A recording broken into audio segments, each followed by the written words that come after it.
Olá, meus amados, meus queridos e preciosos. É uma alegria muito grande e um privilégio poder estar aqui para dar sequência na palavra do domingo anterior. Estivemos falando, Deus nos concedeu a graça e o privilégio de estar ministrando uma palavra que tem como tema o poder da influência. Isso, pregamos domingo a primeira parte e ficamos para pregar hoje a segunda parte desta palavra. E particularmente uma palavra que tem abençoado muito a minha vida, muito mesmo. Eu tenho sido muito ministrado pelo Senhor por intermédio desta palavra e eu creio que se a sua vida já foi abençoada com a palavra de domingo, eu creio que vai ser muito mais através desta outra palavra que é uma sequência, na verdade, é uma sequência, tá? O poder da influência. Mas antes de qualquer coisa, eu quero mais uma vez compartilhar sobre a definição de influência. O que é influência? Influência é a ação que uma pessoa ou coisa exerce sobre a outra. Influência é a capacidade de acionar um resultado sobre algo ou alguém. Então, a influência, ela é uma arma, é um instrumento poderoso para ser usado tanto para o bem como para o mal. E aqueles que sabem usar corretamente, com toda certeza serão muito bem-sucedidos diante dos resultados que irão, com certeza, se manifestar. Ok? E o texto que eu quero usar hoje é um texto muito interessante. É de uma pequena parábola que Jesus contou. Se encontra no Evangelho de Mateus, capítulo 13, versículo de número 33. Diz assim, é apenas um versículo. Disse-lhes outra parábola. O reino dos céus é semelhante ao fermento que uma mulher tomou e escondeu em 3 medidas de farinha, até ficar tudo levedado. Ok? Então, eu vou repetir a leitura de novo, é tão pequena. Disse-lhes outra parábola. O reino dos céus é semelhante ao fermento que uma mulher tomou e escondeu em 3 medidas de farinha, até ficar tudo levedado. Até ficar tudo levedado. Queridos, através das Escrituras Sagradas, principalmente se tratando do Antigo Testamento, da Antiga Aliança, o fermento, ele sempre esteve presente como parte da cultura judaica. Sempre esteve presente como parte da cultura deles. Mas, devido à demora para a preparação das massas e por o fermento se tornar símbolo de impureza e de uma decadência moral, ele passou a ser menos utilizado. Isto é fato, isto é uma realidade. Agora, quando a gente chega para o Novo Testamento, no que diz respeito ao fermento, nós observamos Jesus e Paulo, quando eles estão ensinando com relação às falsas doutrinas, como Jesus falou sobre a doutrina dos fariseus, a doutrina dos saduceus, Paulo falando aos Gálatas sobre a questão da imposição da lei, querendo fazer com que os irmãos voltassem de novo a viver e tentar alcançar sua justificação por meio da lei. Paulo, ele compara ali aqueles falsos ensinos, ele compara como que algo muito ruim. Falsas doutrinas como o fermento, ele está fazendo essa comparação. E na primeira carta aos Coríntios, Paulo também, ele faz menção, ele menciona ali a imoralidade sexual como um fermento. Ele fala isso também. Queridos, então, a gente observa mais uma coisa interessante. No Antigo Testamento, a gente vê 2 passagens bíblicas que, por causa do nosso próprio tempo, eu não vou ler no momento, mas em Êxodo 23, 18 e Levítico 7, 13, são 2 passagens em que uma você observa Deus proibindo o uso do fermento, mas em outra você já observa Deus permitindo o uso do fermento. Ok? Nessas 2 passagens nós observamos isso. Agora, voltando para a parábola ensinada por Jesus, que foi a parábola do fermento, apenas em um versículo. Queridos, sinceramente, eu creio que esta parábola, este ensino, não deve ser visto como algo negativo. Eu creio sinceramente que isso, porque a gente observa essas duas linhas de pensamento, alguns vendo essa parábola do fermento como algo ruim, como algo negativo, como uma ação e um domínio das trevas, uma ação maligna, mas existem aqueles que veem como algo positivo, se tratando da expansão, do avanço do próprio reino de Deus. Então há essas duas linhas de pensamento, de crença com relação a esta parábola, mas particularmente, eu creio que esta parábola, ela não deve ser vista como algo negativo. Por quê, pastor? Eu falo isso porque Jesus está usando-a para compartilhar um ensino positivo, eu creio, a respeito do reino de Deus e do reino dos céus. Eu creio sinceramente isso, que ele está usando isso como algo positivo para falar a respeito do reino de Deus e a respeito do reino dos céus para todos os seus ouvintes. Nesta parábola aqui, o que o fermento ele representa? Nesta parábola, o fermento ele representa influência, ele representa crescimento, ele representa progresso. Sim, é isso que o fermento nesta parábola representa. Ele indica neste ensino aqui a influência e o crescimento do reino de Deus, do reino dos céus, aqui na terra. Ele está representando isso para todos nós, essa influência que ele tem e esse poder, esse crescimento dele aqui na face da terra, aqui sobre a terra. É isso que nós observamos aqui ao refletir um pouco sobre isso aqui. Mas tem uma pergunta muito importante, interessante. Pastor, como isto se manifesta? Como é possível isso acontecer? Porque Jesus, ele compara o reino dos céus, o reino de Deus, ao fermento que uma mulher divide em 3 partes. E ele é colocado até ele poder levedar, contagiar, contaminar, influenciar toda aquela massa e produzir nela o seu crescimento. Aí, quando se trata do reino de Deus, que esse fermento aqui representa influência e crescimento, a pergunta é como isso se manifesta, como esta ação, ela se manifesta, ela se torna real. Eu quero compartilhar um texto que eu compartilhei no domingo anterior, eu quero compartilhar na versão, a mensagem, que é o texto de Salmos 92, versículo de 12 a 15.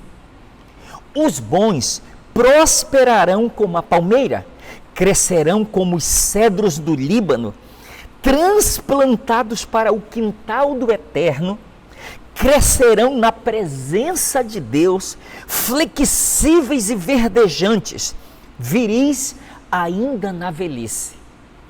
Eu acho tremenda esta versão aqui, por causa de algumas coisas que ele compartilha e nos faz viajar, nos faz ter uma ideia mais ampla a respeito daqueles que foram justificados por Jesus, a respeito daqueles que têm herdado dessa bondade do Senhor para as suas vidas. Ele diz que eles, os bons, os justos, eles irão prosperar como a palmeira, eles crescerão como cedros no Líbano, transplantados para o quintal do Eterno, crescerão na presença de Deus, flexíveis e verdejantes, viris ainda na velhice. Eu estou trabalhando em cima de uma pergunta, como que essa influência e esse crescimento do reino de Deus, ele se manifesta, como isto acontece? Preste atenção que eu quero usar esse texto aqui como base, para eu entrar nisso aqui, para lhe explicar algumas coisas muito importantes. Preste bem atenção. Queridos, tudo começa com aqueles que já foram plantados no quintal do Eterno. Tudo começa com aqueles que já foram libertos do império das trevas e transportados para o reino do Filho do seu amor, que foram plantados pelo Senhor, como diz na outra versão, na casa do Senhor, plantados na casa do Senhor. Aqui ele fala plantados no quintal do Eterno. Então tudo começa com esses que já alcançaram essa libertação essa liberação, mas foram transportados de um lugar para outro. Foram tirados de um lugar e transportados para outros. É aí que tudo começa. Por quê?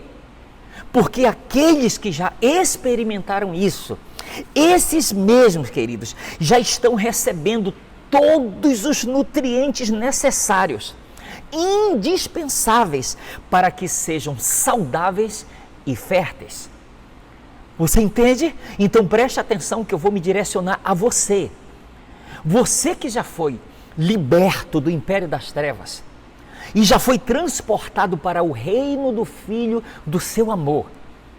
Você que foi plantado, transplantado para o quintal do eterno. Eu quero lhe dizer que você foi plantado em um solo sobremodo excelente. Você foi plantado em um solo sobremodo excelente. E se você já foi plantado no solo do reino de Deus, entenda isto aqui. Você já começou a receber todos os nutrientes necessários, todos os nutrientes indispensáveis para que você seja saudável e fértil.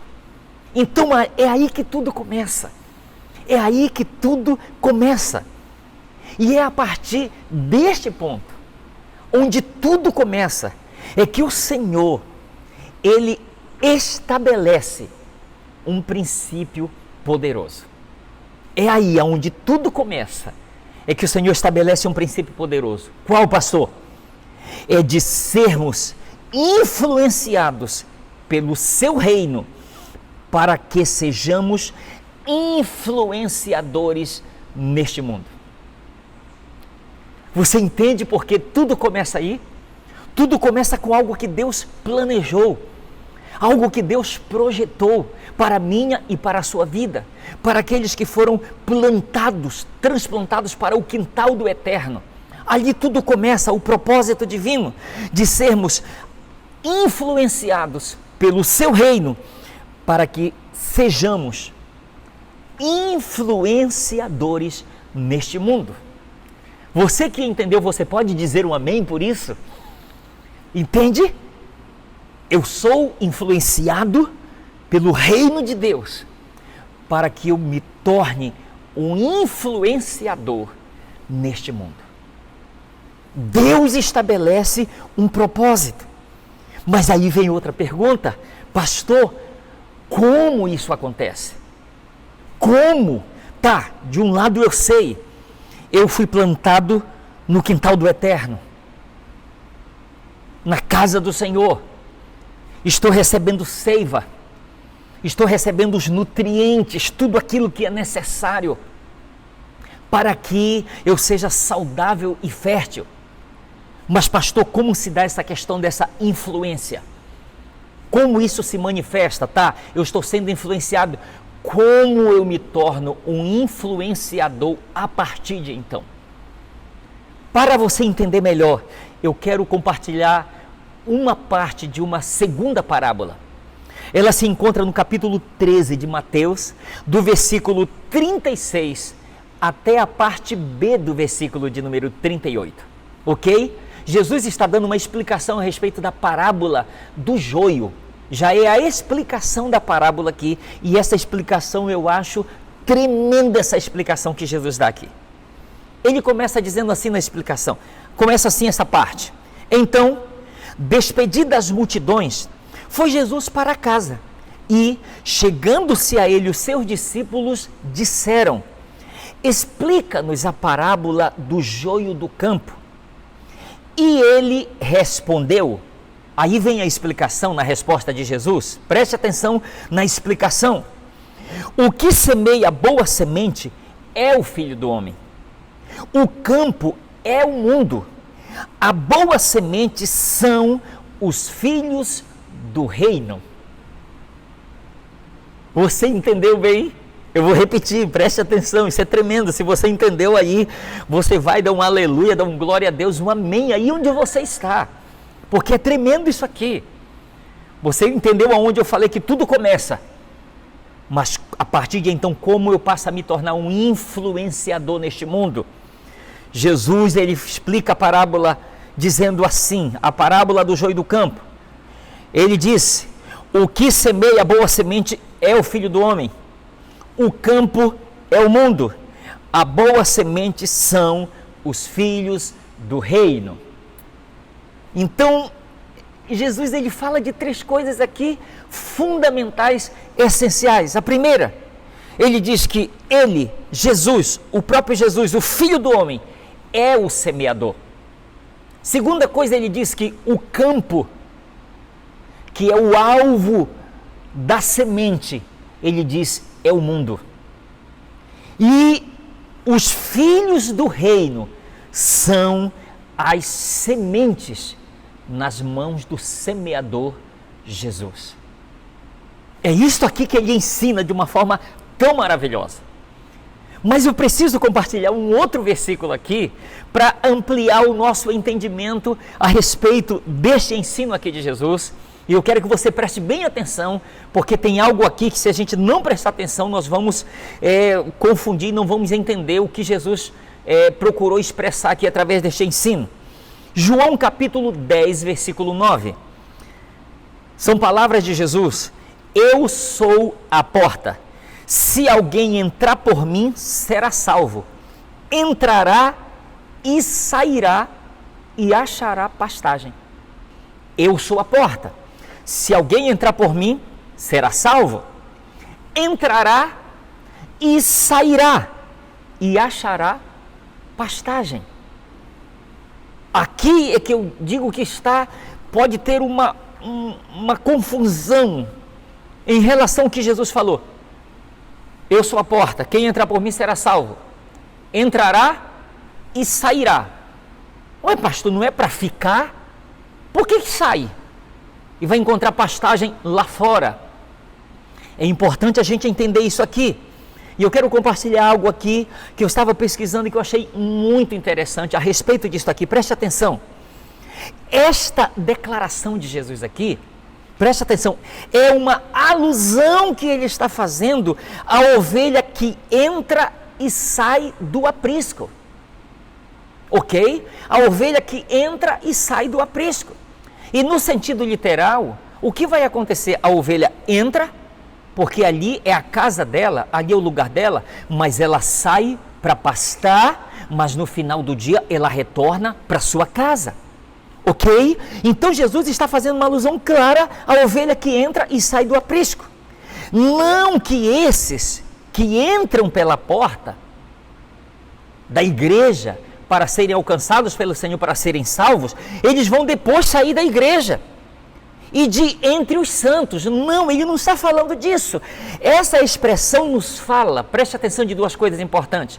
Esta expressão nos fala, em primeiro lugar, do exercício da nossa fé, de irmos até Jesus, reconhecendo que Ele é a porta, reconhecendo que Ele é o Salvador providenciado por Deus, mas também esta expressão nos fala de compartilharmos da nossa fé em Cristo com os outros. Porque a porque a igreja não se limita a 4 paredes. A igreja de Cristo, ela é a eclésia, aquela que foi chamada para fora, entende? É a eclésia, a igreja de Cristo. Então, vou repetir isso aqui que é muito importante a gente entender.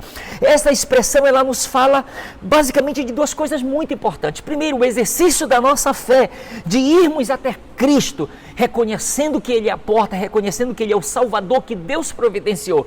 Mas em segundo lugar também, ela nos fala do exercício de compartilhar com os outros a nossa fé em Jesus Cristo. É disso que a palavra nos fala. Agora eu vou pedir que você faça uma coisa bem rápida, não é demorado. Talvez no máximo é 1 minuto que isso vai demorar.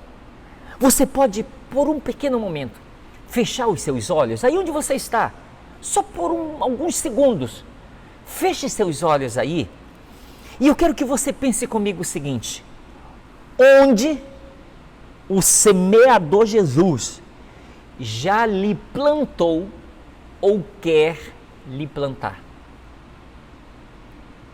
Feche seus olhos e pense isso comigo. Porque já que a parábola do joio, ela diz que o semeador é o Filho do homem, Jesus Cristo. Já que ela diz que o campo é o mundo e que as sementes são os filhos do reino, e você e eu, como filhos do reino, nós precisamos trabalhar em cima desta pergunta. Onde o semeador Jesus já nos plantou ou quer nos plantar?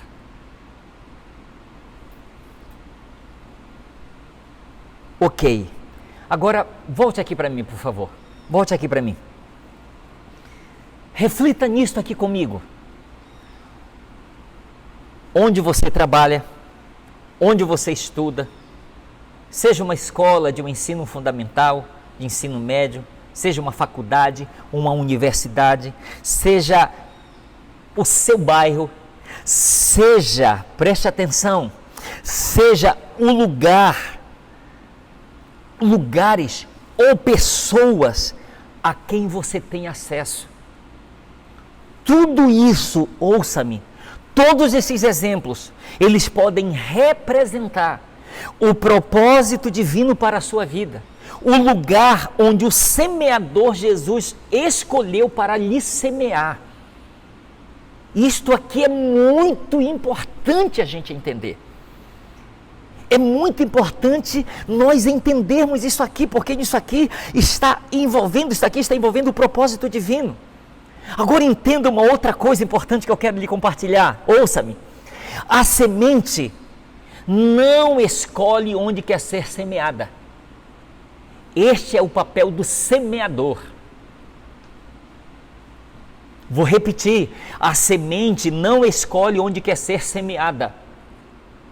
Eu quero ser semeada naquele terreno. Eu quero ser semeada naquele lugar. Eu quero ser semeado naquela cidade. Eu quero ser semeado naquele bairro. Eu quero ser semeado entre aquelas pessoas. Não. A semente, ela não tem o direito, o poder de escolha. Quem escolhe o lugar, a terra, o solo e o tempo é o semeador. É ele quem faz esta escolha. Ele faz esta escolha de que ele sabe realmente o lugar certo. Por isso eu quero lhe fazer um pedido. Não reclame de sua escola, de sua faculdade, de sua universidade. Não reclame do seu bairro. Não reclame das pessoas onde você convive. Não reclame dos lugares aonde você tem acesso. Por quê? Porque você pode estar reclamando do lugar ou das pessoas que o Senhor escolheu aonde você deveria ser semeado. A gente pode estar murmurando daquele lugar. Se você for observar a sequência da parábola, Jesus ele disse que quem semeia a boa semente, que a boa semente são os filhos do reino, é o Filho do homem, Jesus Cristo. Mas existe o maligno que semeia o joio. Então me ouça. Às vezes nós estamos reclamando, murmurando, poxa, esse trabalho, olha onde eu estou trabalhando, olha essa escola onde eu estou estudando, olha o bairro onde eu moro. A gente às vezes está reclamando e está torcendo, está orando e querendo aproveitar a primeira oportunidade para sair de lá. Aí você sabe o que o inimigo faz? O inimigo às vezes até trabalha para dar uma mãozinha, se for o caso. Sabe por quê?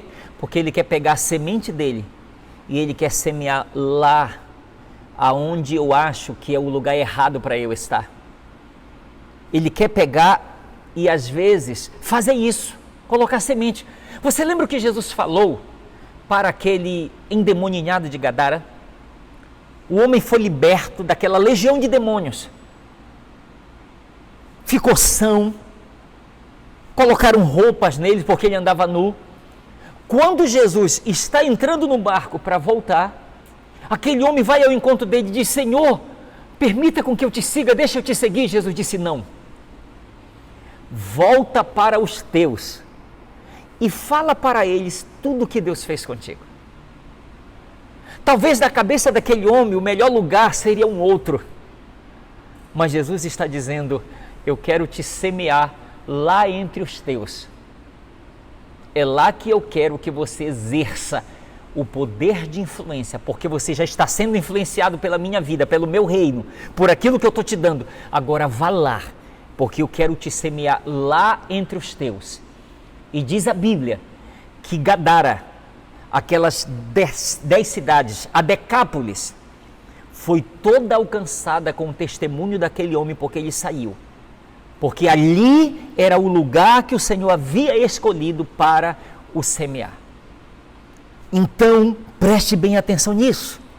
Tem uma frase muito interessante do pastor Hernandes Dias Lopes, pequena, mas muito importante. Ele diz assim: não é o lugar que faz o homem, mas é o homem que faz o lugar. Vou repetir: não é o lugar que faz o homem, mas é o homem que faz o lugar. Aleluia! Ouça-me. Existem lugares que eu, pastor Elcio, existem lugares que eu nunca pisarei.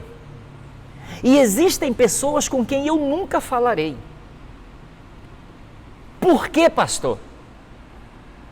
Porque talvez esses lugares não são os lugares que o Senhor planejou para me plantar, para que eu exerça algum tipo de influência lá. Mas eu quero que você reflita comigo em uma coisa. Eu quero que você reflita comigo em algo muito importante. Talvez lugares que eu nunca vou, que eu nunca irei, e pessoas com quem eu nunca falarei. De repente Deus está olhando para você que está me ouvindo, está dizendo: Elcio, você não vai em certos lugares, você não falará com certas pessoas, mas eu vou levar o fulano, eu vou plantá-lo naquele lugar, eu vou colocá-lo entre aquelas pessoas, para que ele seja minha influência lá dentro. Guarde isso, porque Deus pode fazer assim. Deus pode trabalhar dessa forma. Existem outros que pisarão lugares que eu nunca pisarei e falarão com pessoas com quem eu nunca falarei. Vou lhe dar exemplos bem rápido aqui do propósito divino. Lembra? José foi vendido e levado como escravo para o Egito. Você sabe o que Deus fez? Deus tirou José da casa dele e o plantou lá na terra do Egito. E eu não preciso entrar em detalhes, porque você sabe como José foi influência de Deus ali na terra do Egito.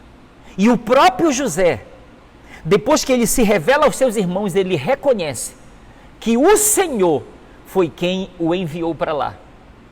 Ele reconhece isso. O próprio José reconhece que foi o Senhor quem o enviou para lá. Mas, lembra aquela menina de Israel que foi levada cativa pelo exército dos sírios e foi deixada como escrava, como serva, na casa do comandante, do leproso Naamã? Deus a tirou de Israel e a plantou ali na casa de Naamã, para que ela fosse um testemunho vivo, não só para a cura de Naamã, mas para a transformação dele. Porque desde o dia em que ele foi em Samaria e foi curado de sua lepra, ele se tornou uma outra pessoa. A vida daquele homem nunca mais foi a mesma a partir daquele momento. Quem mais? Daniel e seus amigos, que foram levados ainda muito jovem, talvez na adolescência, da adolescência para a juventude, foram levados como entre os cativos para a Babilônia. Nós sabemos o poder da influência que se manifestou através deles naquela terra. E o último exemplo que eu quero mencionar aqui é o exemplo de Paulo.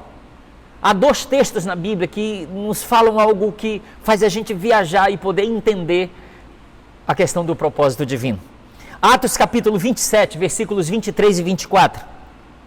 Porque esta mesma noite, um anjo de Deus, de quem eu sou e a quem sirvo, esteve comigo dizendo: Paulo, não temas, é preciso que compareças perante César, e eis que Deus, por sua graça, te deu todos quanto navegam contigo. Um anjo, mensageiro de Deus, provavelmente Gabriel, foi enviado durante uma noite para levar esta mensagem para Paulo, dizendo: é preciso que compareças perante César. É preciso que você vá até Roma. E você que conhece o contexto, você sabe que Paulo estava já navegando como prisioneiro para ser levado para Roma. Você sabe disso. Agora é interessante você entender o que aconteceu em Roma. O que foi que aconteceu lá? Preste atenção, Paulo, ele entendeu que sua prisão foi com um propósito divino. Ele entendeu, você não vê Paulo murmurando, sabe, você não vê Paulo chorando pelos cantos, você não vê Paulo choramingando, não. Você vê Paulo indo. O próprio Paulo, quando ele está em Jerusalém, é ele que apela para César, o imperador. Então você vê Paulo consciente que a própria prisão dele fazia parte de um propósito divino, porque o Senhor já havia o consolado, dizendo: Paulo, é necessário que você compareça diante de César. É preciso que você compareça lá. Então ele entendia o propósito divino. Ele via, ou ele se via, como um embaixador de Cristo entre algemas, em prisões, em sua prisão. Ele se via assim como um embaixador de Cristo em cadeias. E o que nós aprendemos com isso? Paulo, ele transformou a sua prisão em um campo missionário. Paulo transformou aquilo que era para ser o seu grande trauma em a sua grande oportunidade para ser o embaixador de Cristo ali em Roma. Quais foram os resultados de tudo isso? Preste atenção. Paulo evangelizou toda a guarda pretoriana. Qual era essa guarda? Era a guarda da escolta, a guarda principal da escolta do imperador romano. E quando Paulo ele está escrevendo aos Filipenses, está escrito no capítulo 4, versículo 22, assim: Paulo, ele diz: todos os santos vos saúdam, especialmente os da casa de César. Especialmente os da casa de César. Então o que Paulo está dizendo? Olha, eu quero dizer que vocês têm muitos irmãos em Cristo na casa de César. Quem foi que os alcançou? Paulo. Paulo foi um instrumento de Deus, com a influência que Deus lhe deu, com a capacidade que Deus proveu para ele, para que ele pudesse estar ali dentro e alcançar aqueles que talvez outros nunca poderiam alcançar. Mas Deus entendeu que Paulo era a pessoa certa para estar naquele lugar. Eu quero concluir esta palavra lendo o que está no Evangelho de João, capítulo 12, versículo de número 24.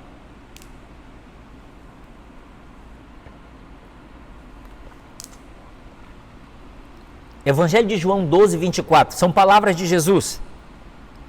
Em verdade vos digo, se o grão de trigo caindo na terra não morrer, fica ele só. Mas se morrer, produz muito fruto. Jesus estava a princípio falando a respeito dele mesmo.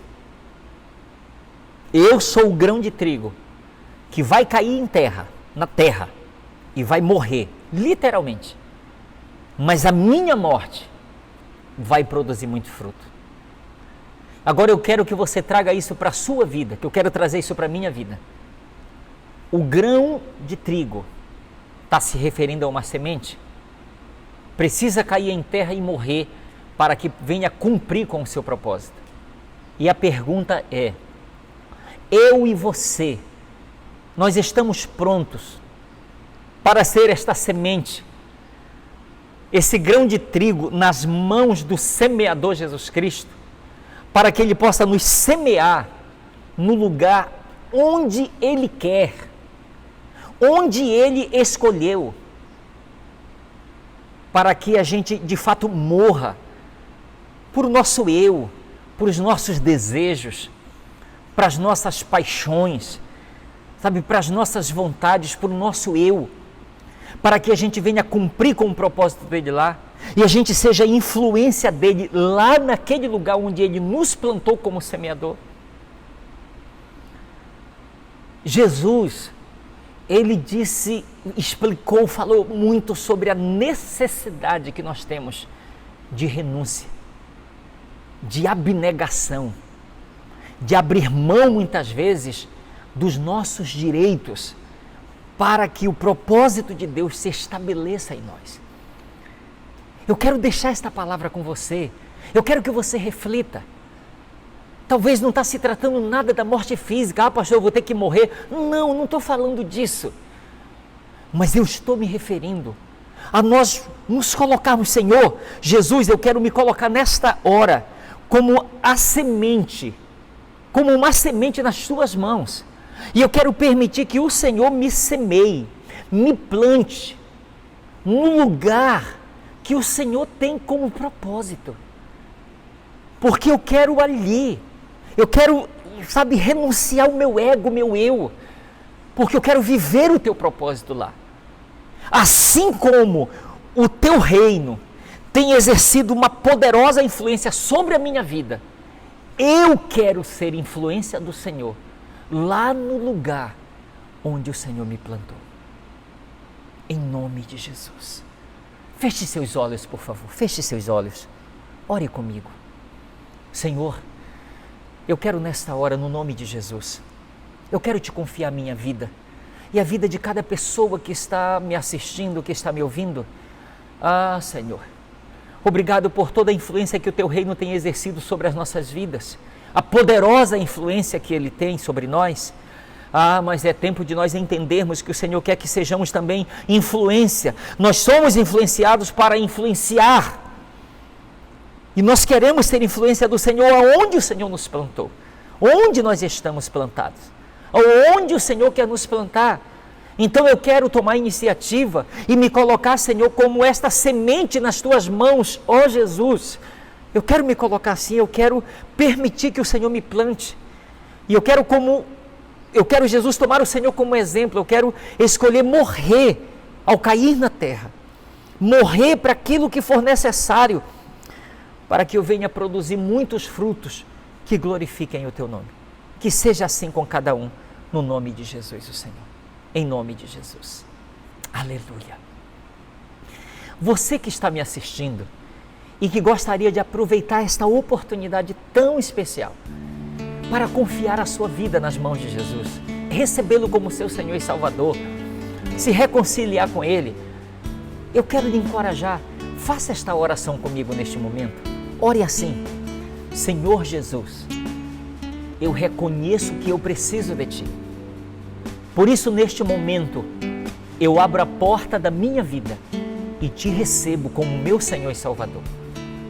Entre na minha vida, faça morada, perdoe todos os meus pecados e me purifique com o Seu sangue.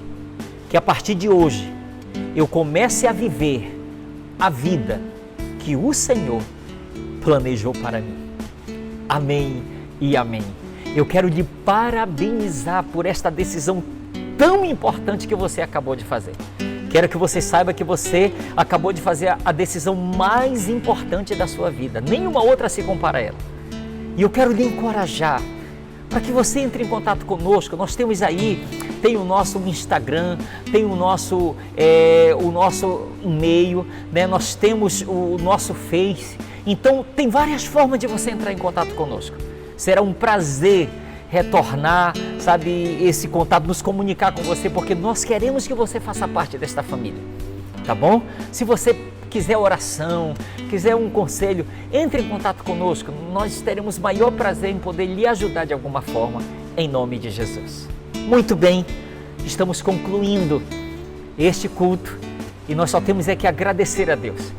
Eu espero que estas duas palavras, do domingo passado e de hoje, tenham abençoado poderosamente a sua vida, assim como tem abençoado a mim. Que Deus continue lhe abençoando, cuidando de você e fazendo com que se cumpra o propósito dele na sua vida e através da sua vida, em nome de Jesus o Senhor. Ore comigo. Pai, obrigado pela tua graça maravilhosa, por este tempo tão precioso. Estamos concluindo esse tempo aqui. Quero te agradecer por cada pessoa que tirou esse tempo, que separou esse tempo para te cultuar, para ouvir a tua palavra. Espírito Santo, guarde esta palavra em cada coração e faz com que ela venha produzir muitos frutos para o louvor de sua glória. Eu te confio, Senhor, nossas vidas. Te agradeço, peço que o Senhor seja conosco, nos dê, Senhor, este domingo, esta noite de bênçãos, continue nos guardando de todo mal em Cristo Jesus, o Senhor. Pai, e que a semana que estamos iniciando, Senhor, faça dela uma semana vitoriosa em nome de Jesus. Que o amor de Deus, o nosso Pai, que a graça do nosso Senhor e Salvador Jesus Cristo e que a doce comunhão e presença do Espírito Santo sejam com você e com toda a sua casa, agora e sempre, em nome de Jesus. Amém e amém. Deus continue lhe abençoando ricamente. Um beijo no seu coração.